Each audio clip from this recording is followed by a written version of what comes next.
All right, everyone. I am excited to introduce my next guest actor. Love him on Landman now. Margot's got Money Troubles, Parks and Rec, Brooklyn Nine-Nine, two of my favorites. Amazing voice actor, impressionist, man of a million voices. You've heard him everywhere. Well, we're going to dive into that. Please welcome back to the show, Jim Meskimen. Hey. Hey. Thank you, Jeff. Thanks for that nice introduction. Thank you. Good to be So here. yeah, it's great to have you back. I know last time you were here, we kind of dove into some of your background. You were like one of those folks that I interviewed and then afterwards like saw everywhere. Like I Yeah. was just like as much as we covered, I was like, oh my goodness. Because right after we talked, I got really into Parks and Recreation. Oh, okay. Yeah. Yeah. And so then I'm like, oh my God, yeah, boom, boom, boom, boom, boom. There's Jim and Jim's everywhere.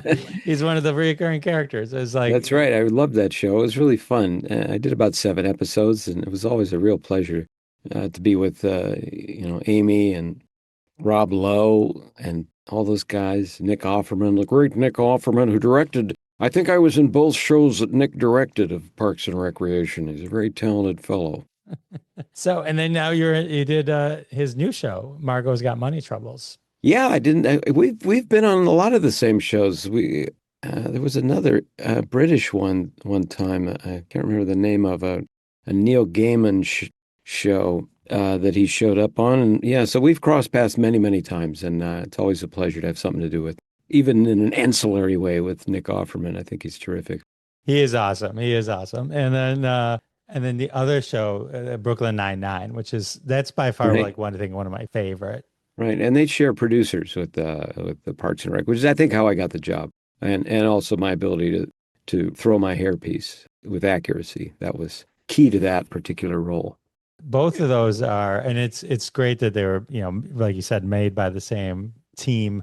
Both like my favorite. Like I love Parks, but Brooklyn Nine-Nine, I think is one of the best sitcoms like ever. I'll die No on that one. kidding. Now, see, Yeah. I never watched Brooklyn Nine-Nine, and so the last, you may remember that I did the last 2 episodes. So by then it was solid inside jokes. So I didn't understand anything about what was going on. But I knew how to play my character and I knew what action I had to do. But I appreciation level was extremely low because I was uninitiated into Brooklyn Nine-Nine, and it seemed like it was all callbacks and these references to things that I was like, I mean, I would have to watch television for 16 hours straight to get what's actually going on here. I think Brooklyn Nine-Nine at the end it switched. I think what NBC picked it up after Fox dropped it, or the other way around. And then I can't remember. And then there was all the police issues going on at that same Yes. time. So Yeah. that I think that affected the show a little bit because they had to address all that. They couldn't ignore it. I tell you, if you go watch that from the beginning to the end, except for 6 episodes about a season in where they break away and go to Florida, Uh-huh. but then it comes You, back and it picks right you, back. you didn't It like the is Florida one of the excursion? best shows ever. Wow. I'll take your word for it. Okay. Good to No, know. that's a good one to be part of, I think. Good. Yeah, well, I was always happy to get the job. In fact, it was funny. The other thing I remember, well, I remember meeting the great Andre Brower, and it was great to meet him, the late great Andre Brower, and that was really nice. And I remember he was like one of the first people. This was right, I don't know, was it during COVID or at the end of COVID? And everybody was so uptight at studios. They were so uptight. And Andre Brower just came up to me and shook my hand. I went, well, thank you. And the other thing I remember about it was that I was on jury duty at that time. And I had to, like, I was in the voir dire process where the defense attorney and the prosecuting attorney are questioning everybody and picking their jury members. And I had to say, Your Honor, I have to get off of this jury. And she said, well, why? I said, well, I've just gotten a job. I'm going to be a guest star on a TV show. I'm an actor. What show? Like, this better be good. And I go, Brooklyn Nine-Nine. She go, oh, that's a great show. Yeah, go ahead. That's fine. So now whenever I have jury duty, I know the magic words. I feel like you would be the master of getting out of jury duty, where you could just slip into one of the voices Uh, and not let on that you're doing a voice. Like I'll just be Christopher Walken all of a sudden, and yeah. then and everyone's He's like, sorry. Yeah, I can't possibly. I mean, I assume that this man is guilty just by his tattoos. Well, I've actually served on two juries and I've been foreman each time. And I do like the experience. I mean, when I say I like it, I respect it. And I think it's important for people to do. But it has a couple of times come up where it's like, this is really inconvenient. I need to pull the ripcord. Another time when the LA fires were happening and my mom was in the hospital and I told the judge, look, is there any way we can postpone this? And she postponed it for me. That's awesome. But I agree with you 100%. I just served jury duty one time, also jury foreman. And I always tell everyone, if you're going to do jury duty, if you're going to get picked for jury duty, you might as well be jury foreman. You should. You can move it along. You move it along. And I don't know how your experience was. It was like they weigh everything I said. I was just like, all of a sudden, I was like king of that room. I was just like, Oh, they're very happy for someone to take authority in that room. Yeah, that's for sure. oh, man, that is awesome. So you've done some cool thing. I want to talk about like the voices and stuff like that, but let's talk about like you're on Landman right now. So that's a big one. Big show. Billy Bob and Demi Moore is on that one too. And that's a Taylor Sheridan show. It's a Taylor Sheridan show. Sam Elliott's on there too. And well, he's a real icon. And Andy Garcia as well. And everybody's great in it. Ali Larder. It's a show that I really am very proud to be on because it's a really good show. I enjoy it. My family watches it. We laugh out loud. It's not a comedy, but it's got awfully funny parts. So it's got the writing is so great. It has a lot of truth in it. I meet people all over the place that just say it's their favorite show. So obviously these are people that never watch Brooklyn Nine-Nine, but we've reached another demographic. Well, Brooklyn Nine's my favorite comedy. Right. So it's a different, I mean, it's like, top five. Okay. But Landman, I have to start watching because I'm into Taylor Sheridan. I love all his other stuff. Well, you'll like this a lot. We shoot in Fort Worth, Texas. I've been in 3 episodes so far, and they've all been so different. Well, the scenes that I was involved in are so different. And so it's challenging, interesting stuff I've, never quite had to pull off before myself, like getting in a big kind of a fight scene. The older I get, the more physical demands are made on me. It's fun. So many of my performances, I've been just, sort of standing around or sitting at a desk or being a doctor or being a lawyer or something. And now I got Billy Bob's beating me up and we're having a big fight in a restaurant. And, it's fun. It's fun to be surprised, to be challenged. And Taylor Sheridan is one heck of a great writer. Is this one of the ones is he like hands-on with this one as well? Well, he may be, but he's not on set much that I saw. It's directed by a friend of mine named Stephen Kay, who's doing a great job. And I think Taylor has just handed over the reins to Stephen. I've seen Taylor twice on set, but he was always moving away in motion, fast. Like, oh, hey, thanks. Very, very brisk. And he's got a lot to do. He runs a ranch also, so he's a very busy man.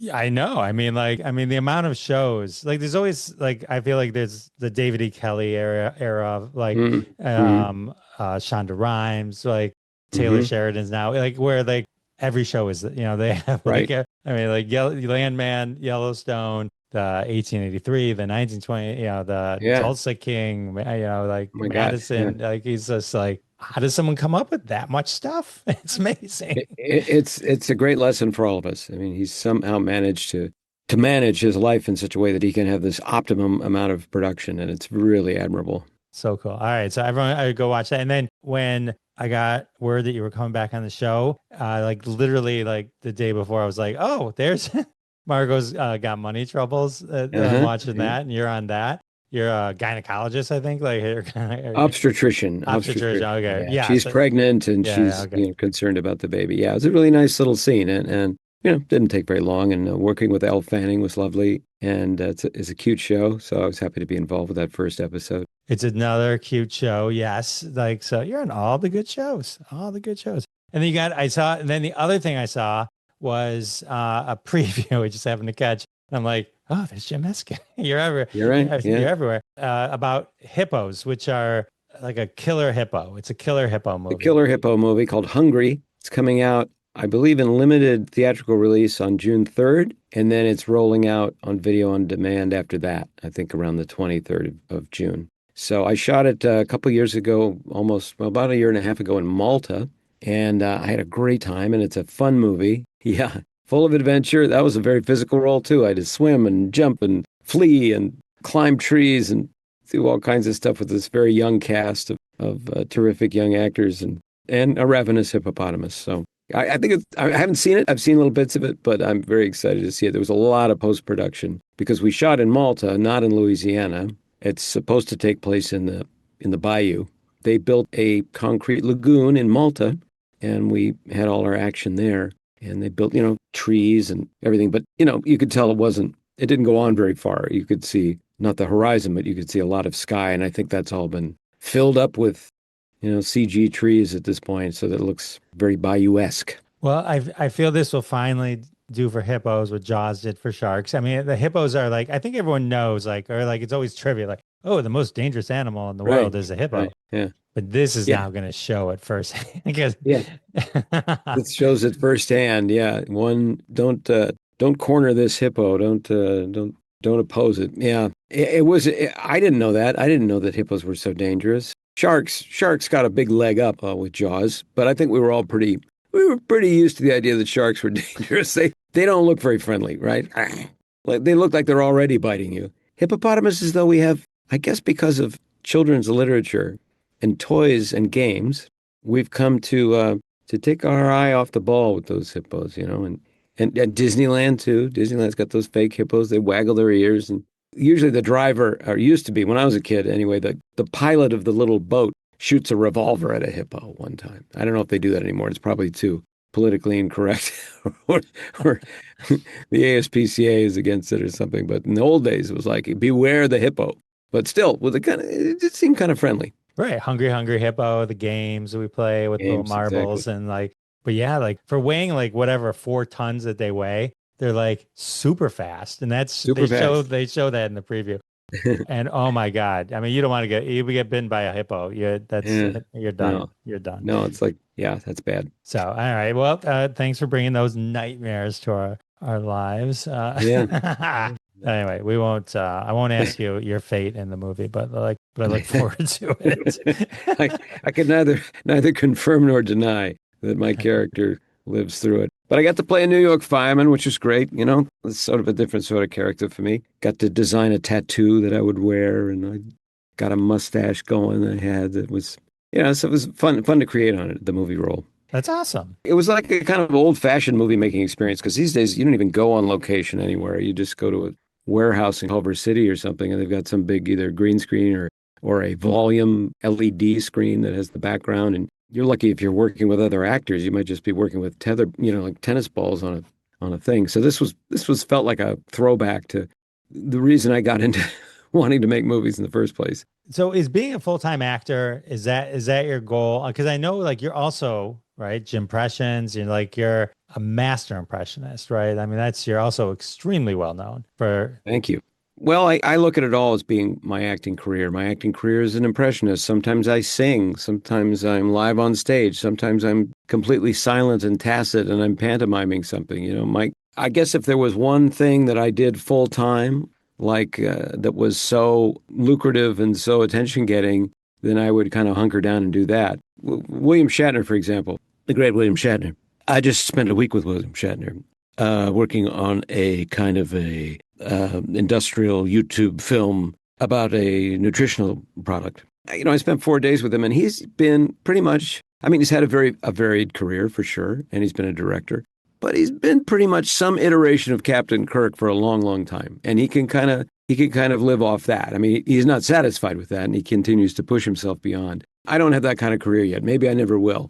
I've found ways because I want to support my family, want to live the kind of life that I like to live, sort of comforts that I have. I like to hustle and keep going and make a paycheck somehow. So I do audiobooks, I do animation, I do sound-alike things, and live shows, like you said, the Impressionist show. Do a tremendous amount of stuff for YouTube and for Instagram and socials, just to keep in touch with everybody. So, that's, for better or for worse, that's the career I've created. And I did learn a bit about that from my mom. She set a good example that way. She, too, before Happy Days, which happened kind of late in her career, in a good upper middle, she did guest spots on shows. She did a lot of theater. She did commercials. she never flinched from opportunities, and she sought them out, and she networked, and I saw her hustle. She wasn't one of these kind of persons that says, "Boy, I don't know why I don't get called." And there's a lot of actors like that go, gee, I never get those. I never get that. Huh.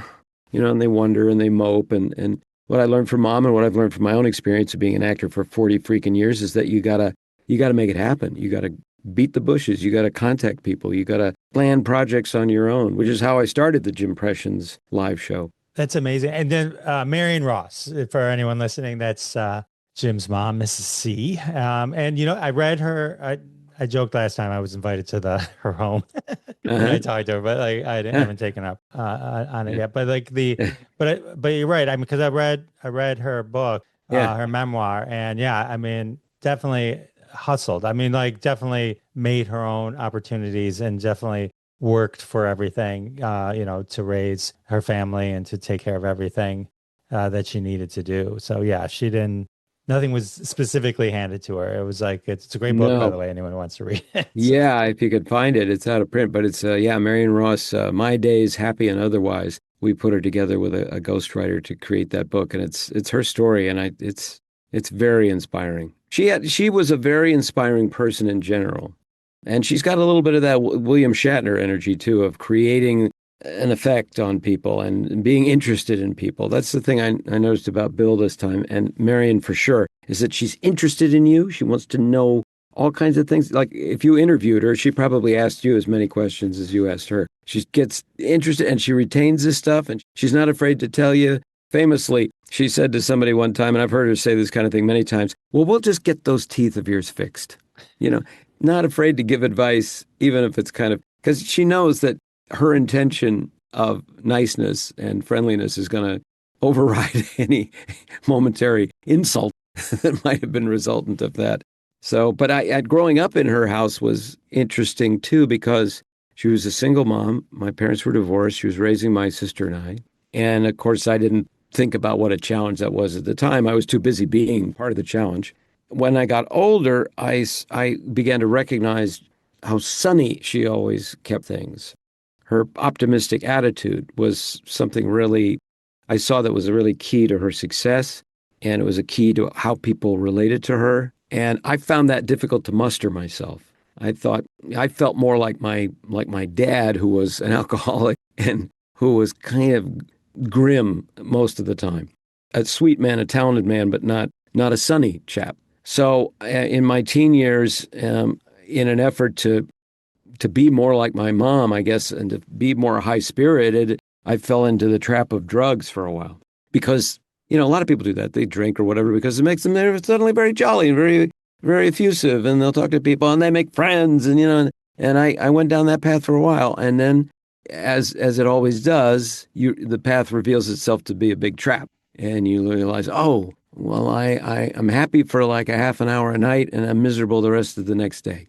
Or, I make a lot of friends, but the next day these friends turn out to be not the kind of people I even want to send out for sandwiches, not good people, and all those things. And then you have the cravings, and it starts to be a real problem. Some people never recover from it. In my case, luckily I did, and that, I have to say, that mostly came about because of a book called Dianetics by L. Ron Hubbard. Dianetics, the Modern Science of Mental Health. And a friend of mine, I see commercials for self-help things all the time like you do. You see ads and stuff, and that's all great. I'm not the kind of person that goes, hey, that looks interesting on the TV, and then goes and buys the book. And I'd seen probably dozens of commercials and stuff. But I had a friend who was my mentor. I was a painter also, and he told me about it. And I thought, well, this guy's really actually one of the smartest people I've ever met. And he's really talented and he really cares about me. Maybe this is worth looking into. And so I picked up a copy of Dianetics. But based on like, this is a trusted person. If he says it's good, I'll bet it is. And it was. And it helped me a lot. And that's how I crawled back into really sort of resetting myself to a kind of an earnest little kid. And I've been an earnest little kid ever since. with a lot of gray hairs, but still earnest. Well, I'm glad you found a path, and I'm glad you're not one of the stories that, unfortunately, we hear too often where Yeah. people go down that path and don't recover. So I'm Yeah, it's a glad. confusing world. I mean, especially today for young people. I mean, I was just thinking about this is something we don't think about very much, but like all this great CGI animation of like animals that, well, maybe it's a hippo, but maybe it's a horse and it's talking and it's having a conversation or it's a dog. And it looks all for all the world exactly like a dog talking. And how did 2 or 3 year olds, how are they supposed to differentiate between all this stuff which is patently false and what they see in complete verisimilitude? And I didn't have that problem. I mean, everything looked like foam rubber and paper mache, and it was clunky, and that was part of the appeal of it. It didn't look like, I can't tell. And now with AI, you really can't tell, right? It could be even someone you know. So I think kids have it tougher today, even though they can all, at age 9, they can become influencers and make a steady paycheck. But that's the kind of kid I would have been. I know. I wish. Yeah. And it's funny you say that about the animals talking. For some reason, my youngest daughter cannot watch a movie where it has animals talking. For some reason, I believe it. I believe for it. some reason, It's too confusing. She just cannot deal with any movie that does that. I mean, I feel like we grew up with Scooby Doo. He kind of talked a little bit, He but was so one-dimensional. right. But he definitely was communicating with Shaggy. Yeah. Joinks. In terms of like the voices and stuff, like what was the first voice you did? Like when did you go like, oh my God, I have a thing for this? I've answered this question. I get this question a lot. I answered a lot of different ways. The one that I've landed on in my memory where I causatively thought, I've got this one, was Tiny Tim, Herbert Buckingham Coury. You must know about him. Tiptoe through the tulips by the window, by the willow tree, and tiptoe through the tulips on me. And I did it much better when I was 8 because my voice hadn't changed. He was very big back then in the 60s. For a brief period of time, maybe 2 or 3 years, he was like a major celebrity, which seems impossible today. This unattractive, stringy-haired guy singing songs from the 1920s, chubby, kind of stuffed into a tuxedo, but they loved him. It was a little bit of a freak show, a little bit of Schadenfreude, I think, because he was on the Merv Griffin show and Johnny Carson and all those guys. And he would sing songs, and then they would interview him, and it would be some kind of weird train wreck of an interview. But I remember as a boy watching that and listening. My buddy up the street, Eldridge Adams, the late great Eldridge Adams, he had the album, and we would listen to it and sing like. And I thought to myself, I have duplicated this. I have copied this really, really well.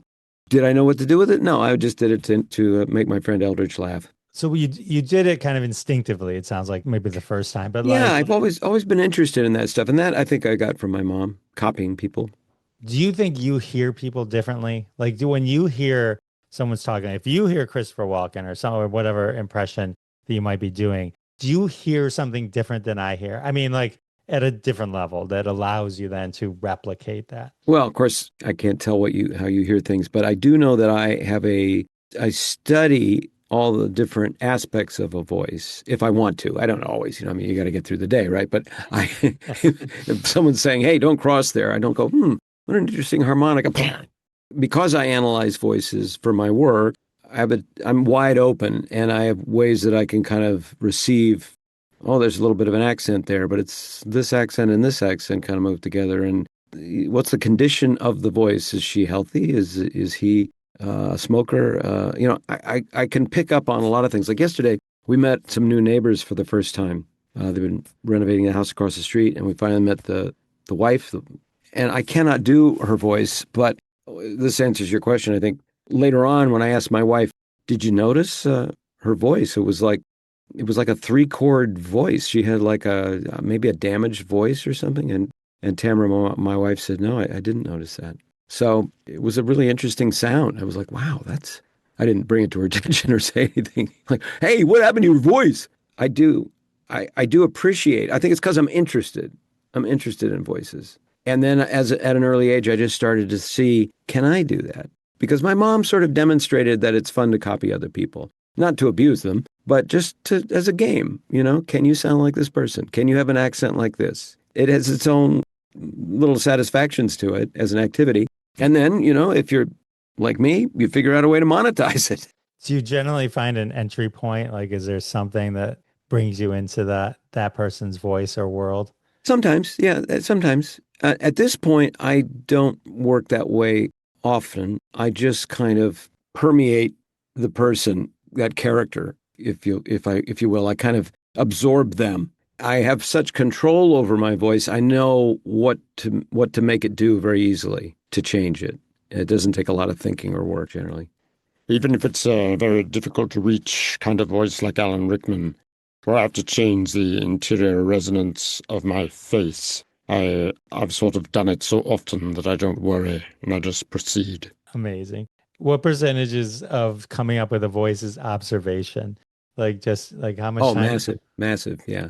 For people that I'm used to or that I've heard them a lot, I already have like in my mind many recordings. And then what I do somehow, and I don't pretend to understand completely how, but I take those recordings and I just kind of graft them into my armature, if you will, my face. I take my facial fascia, the whole Megillah, and create the sound. The soundifying happens. Do you accidentally ever like absorb someone's thing where So that they're no longer alive. no, no, not that great. Just like where you're like, you Kind of pick up, stuck in it. yeah, you kind of pick up one thing. Like, Yeah. Yeah. Sometimes, yeah, I do find there's some that are just so enjoyable and they express the way I feel. And so I will walk around for the next half hour or so and just sort of, and then I have to kind of shake it off. Like, all right, come on. Usually someone talks to me and I go, oh yeah, yeah, yeah. I mean, that's the freedom which I was seeking as a young person was to change my personality on my own will, at my own whim and on my own will. So that if I wanted to, sound like one of these wonderful mid-Atlantic characters, speaking in the wonderful kind of Tony Plummy way that Orson Welles did, I could talk like that. Even though I was in the third grade, I would like to, sometimes talk to the teacher that way and get my point across. would sometimes absorbing these voices just help with like either shyness or like to help kind of give you some confidence or No, actually, it didn't help with shyness at all. I was very shy about presenting my voices. I remember I would just not, in certain circumstances, I don't want people to know I can do it. so because you're so well known for doing other people's voices, does it ever like bother you that some of your fame is just sounding like somebody else who's famous? I mean, it's amazing art and talent, and I love every second of hearing you do all your. But you know what I mean? Like it's like, oh, you're so amazing. You do Christopher Walken, so great. It's like I mean, but I'm also yeah. Well, I'd be lying if I said it didn't affect me a little bit. I hadn't thought about it. I have thought about it. And yeah, it's kind of like, yeah, you say, well, wow. Yeah, you can get introverted that way for sure. But at the end of the day, the reason I do it is because it makes people happy, makes people smile. And I make friends. I meet people all the time that have seen my Instagram content at Impressions. I just had a guy at the airport come up to me and say how much he enjoyed it and how much it makes him smile. And when I went to Malta to work on Hungary, I got off the plane in Malta at midnight, and an old gentleman came up to me with his wife and said, we follow you on TikTok. And I'm like, oh my God, Malta. That's the main thing. It's promotion for me. It's making friends. It's keeping in practice. It's all good. Is it the ultimate thing that I hope to create as an artist? No, I think of it as a tool. It's a tool in the tool belt of an actor. And a lot of actors do it well. They don't get called on to do it well. I'm trying to think of his name now. Ed Norton. Ed Norton did Pete Seeger in that film about Bob Dylan. He did a great Pete Seeger. Who knew Ed Norton could do a great Pete Seeger? Probably never came up in his whole life, but he can duplicate people, and he figured that out. Kenneth Branagh did Laurence Olivier in that movie about working with Marilyn Monroe. And there's lots of other examples, but it's part of, if a good actor has an opportunity to portray someone that everybody knows, it's nice if they can kind of do the voice, it adds a lot of value to it. And it's like, wow, this is kind of a magic trick. Is it the end all? I don't know. If I was like Frank Caliendo and was also a killer stand-up comedian and could tour around for the next, 30 years, that would be fun too. But I'm not a stand-up. I realize that it's similar to what I do, but it's own beast. And I have not made a commitment to that because That's a tough one. We can get you there. I can help you. Excellent, excellent. But you could also do one man showish type stuff I do, too. and I Yeah, do the right. one You man have show, Jim but it's more, Impressions. You have Jim and Impressions. there's comedic aspects to it for sure. There's comedy and there's songs and there's stories, but it's not set up gag, set up gag, set up gag, that's a heck of a career. I mean, it takes a lot of work to do it right, and you have to be. I noticed that the best guys are guys that really are driven to be a great stand-up comedian, and I'm just not. I want to be I want to be a really great actor. That's fair. That's fair. So, all right, you mentioned Frank Caliendo, and you mentioned earlier your painter. I just got to talk to Rich Little, Who's and also an artist. Also an artist, yes. And his book has so many sketches and stuff. And then I found online a picture that you drew. Well, a picture of you giving Rich Little a picture that you drew of Rich Little. Yeah.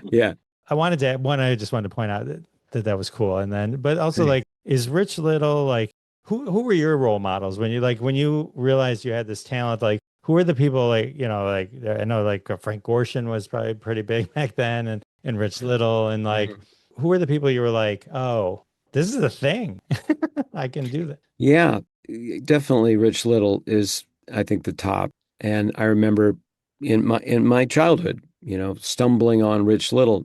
You couldn't see him very often. It wasn't like the YouTubes of today that you young people have, you see. You had to stumble on things. And I just appreciated the hell out of what he did because of the magic trick aspect of it. Here's a guy who sounds just like Jimmy Stewart. Oh, gosh, now he's sounding like Henry Fonda.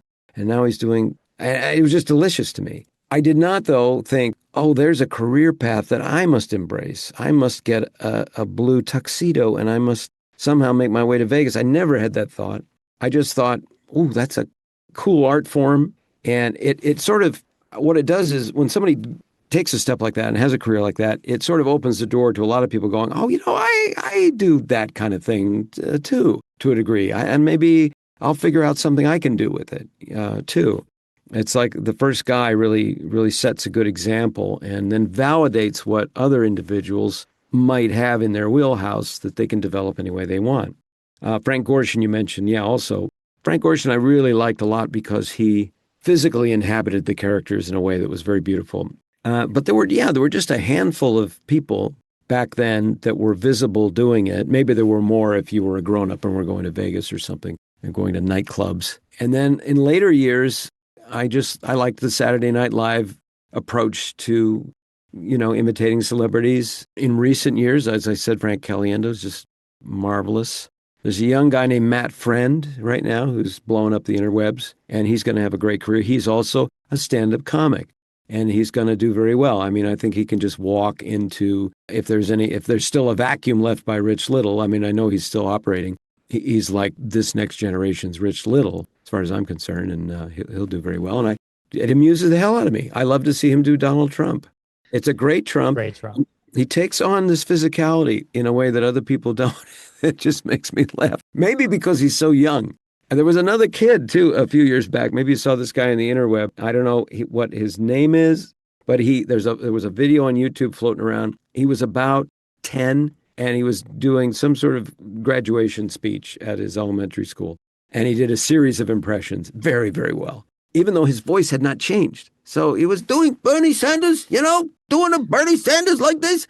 Great material. And so it doesn't even matter, there's something just so hilariously funny about taking on the spirit and the personality of another individual when you're being yourself. It's just really super fun. And I think it's a philosophical thing that's kind of interesting that happens when you become another person, because it demonstrates that you can change your viewpoint drastically. And that's what actors do too. We change our viewpoint. And that's a kind of a cool thing because, there's a lot of fights and conflict in the world because people can't see each other's point of view. Actors and impressionists, they learn how to fold in points of view all the time, look at other things in other ways. I dare say it can be very healthy. Yeah, no, totally. So when you're along those lines, like when does, what's the line between tribute and parody? I feel like sometimes like the George W. Bush ones, who I love, and he seems to be a real fun guy, at least, politics even aside, just right now. And like everyone does him as that fun guy. Right. Is there like an approach where it's like you're kind of making fun of the guy versus actually doing an impression. You know what I mean? It's I know what you mean. Yeah, I think about that a lot too. There seem to be kind of levels of weaponization. It's the intention, right? Well, like, what are we trying to do? Like, if I'm in front of an audience trying to make them laugh, I'm going to figure out the George W. Bush that I know is going to make them laugh, and often it is definitely playing him as a complete buffoon, which he's not. He's not a complete buffoon. He's a partial buffoon, a PB, as we call it. A lot of people, I mean, that you've seen that with President Trump. There's not too many people that do Trump in a kind of a neutral way, or like Matt Friend. Matt Friend, I think you can't tell from most of Matt Friend's content online doing Trump. You can't tell, is he a MAGA guy? Is he anti-Trump? You really can't tell. I haven't been able to anyway. And I respect that because he's having fun with the character and his personality is just super fun. Say what you will about the man and people will say things for the next 100 years. That weird, quirky personality he has is awfully fun to do. A lot of people do it. Not everybody does it well. A couple of people do it good. I do it the best. Fantastic. So fantastic. Really great. A little bit mournful. It's intent, I think. It's like, what are you trying to put across? I've also done projects where they wanted me to be like really kind of harsh with people or just kind of nasty. And I don't really gravitate to those kind of projects. I almost turned down an animated series one time because it was all celebrity impressions. And I'd had some bad experiences in the past with like, oh God, this material is just awful, and it just makes it's just like, kind of an awful treatment of celebrities, many of whom I know. So I'm like, I don't know if I want to do this. I don't know if I want to get involved. But I gave it a chance and it turned out to be terrific. It was just having fun, doing voices. Nobody was going to get offended. It was simple, really good humor written by Kevin Shinnick. It's Mad, the animated Mad show, which just isn't on anymore. But it was so much fun. In terms of like the voices, like, do you feel that like the removal, the death of shared culture? It used to be we all watched the same things. It was like at least 60% of the people would know who Orson Welles was, right? I mean, like, Right. or watch this Or particular Groucho. thing, right? All Yeah. right. Now it's like there's so much, like when Saturday Night Live does pick an influencer and they make fun of that. I mean, it's very possible 5% of the audience even knows who they are. Does that make it more difficult to like do somebody and they even, other than like, oh, Jim sounds interesting in this voice, like if you didn't know who Patrick Stewart was, Right, still right. entertaining. Or if you suddenly bust out an Angine Poitrine reference, nobody knows. I think we're in a time of great churn. There's a lot of things in motion, a lot of things floating. And I think, the nature of the universe seems to be that they churn for a while and then they kind of settle and then they start to crack and they churn again and they settle. So we're in this churn period where everything's up for grabs. But I think pretty soon people are going to get used to consulting particular platforms just for survival, who can I get the news from? Who can I find out about the fires in my area? Who has the straight news about something in my area? Who consistently makes me laugh? And that will all that'll cause people to kind of cluster around those things that appeal to them.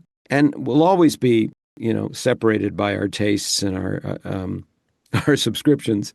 I think it's going to settle out. But right now it's just a hurricane of possibilities. And I too, I wind up doing the same old voices that I've always done because I don't actually see a whole lot of new people, new actors that I can kind of latch onto.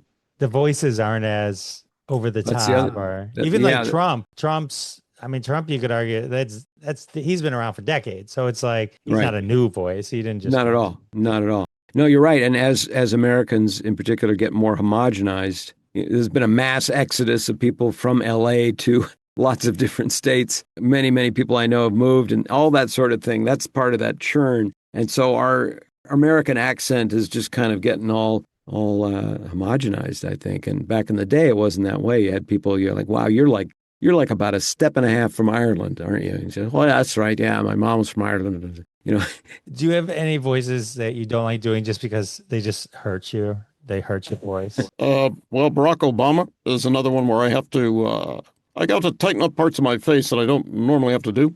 It helps to turn my head a little bit. and tighten up my jaw. So I won't be doing any marathons as Barack Obama. Yeah, but I mostly, I keep to the ones I enjoy very much, like Sir Patrick Stewart's a terrific sort of character, wonderful actor, and what I like about some characters are that, once you start to take on their viewpoint and really behave and think and speak as someone like Sir Patrick Stewart, your IQ goes up and your ability to be more articulate, your vocabulary swells enormously, and I mean, that's better than doing like Jeff Bridges, man, because Jeff Bridges, everything goes in the basement, man. You just, so I get that going for me. All right, rapid fire questions. Hardest voice to do. Yeah, it's probably, for me, Barack Barack. Obama. Okay, Barack. Easiest voice. My own. I'd say George W. Bush, probably. I've done him for so many years, I don't even have to recollect about it. Most requested. Robin Williams, the great Robin Williams, the Blue Genie, and so many other great performances. It makes people feel good, gives them the warm and fuzzies. It's the best way I know to give people the warm and fuzzies, unless you just send it overnight. There is something about his voice. You did the genie. You do the genie, right? I mean, Yeah, I haven't for a while. There's some talk about reimagining the genie, but I've done it for at least 12 or 15 years for Disney. That's awesome. That's awesome. Any voice you're sick of doing? No. I mean, if people like it, I'm happy to do it. It's fun.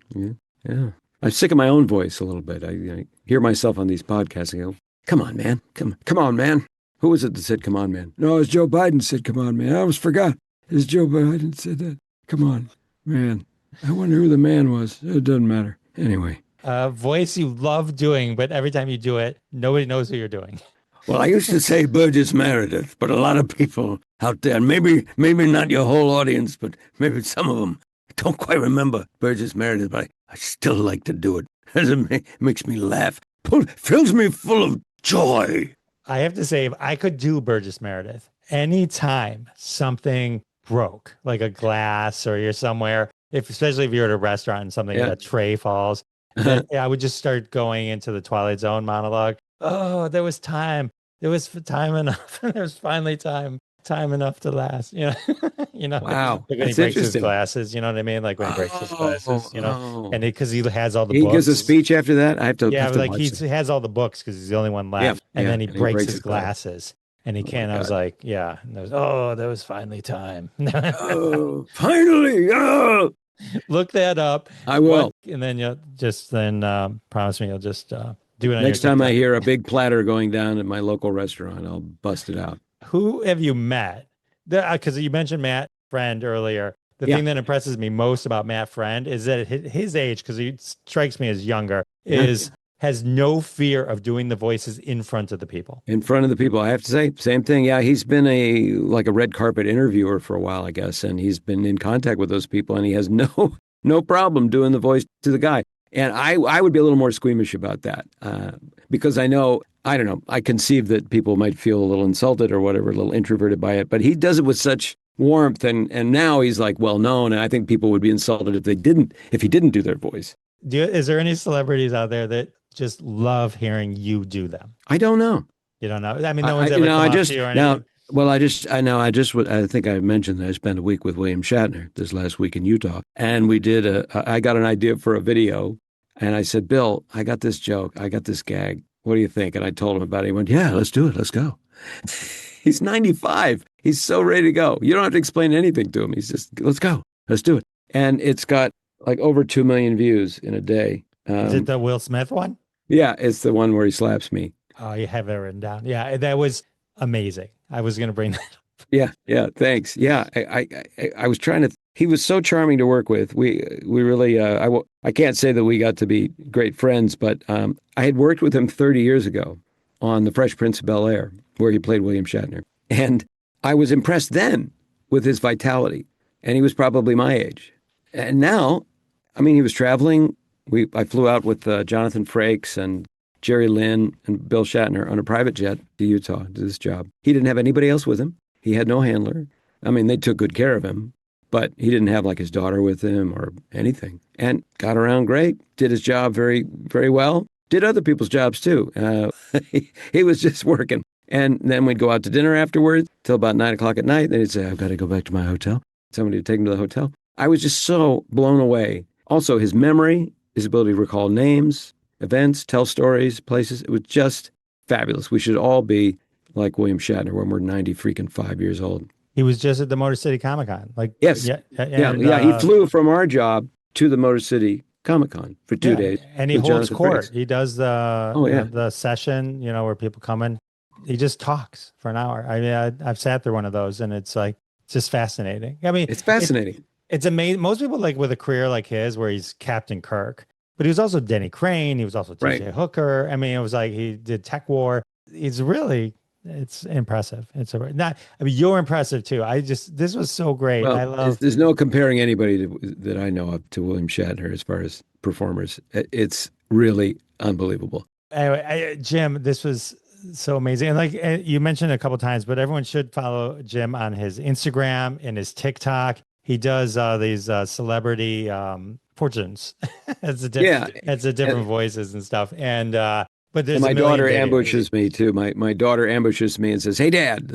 We call it the "Hey, Dad" series, where she has me do different things off the cuff. They're all improvised. So much great content. So you'll love that. You'll love that. Jim, thank you so much. You're welcome, Jeff. This was great. Great talking to you.